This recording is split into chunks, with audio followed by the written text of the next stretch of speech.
Do you always wonder why your savings never grow? The truth is, saving money isn't enough.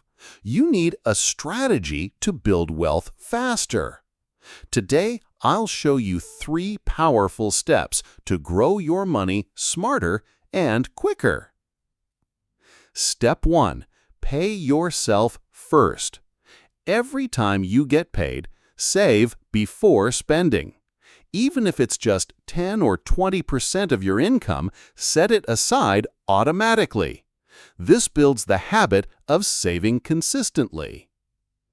Step 2. Cut useless expenses. Identify where your money leaks. Daily coffee, impulse shopping, unused subscriptions? Cut them out and redirect that money into savings or investments. Step 3. Invest to grow wealth. Saving alone won't make you rich. Invest in assets like stocks, index funds, real estate, or a side business. Your money should work for you, not just sit in a bank account. Remember, save first, cut waste, and invest smart. That's how you build wealth faster.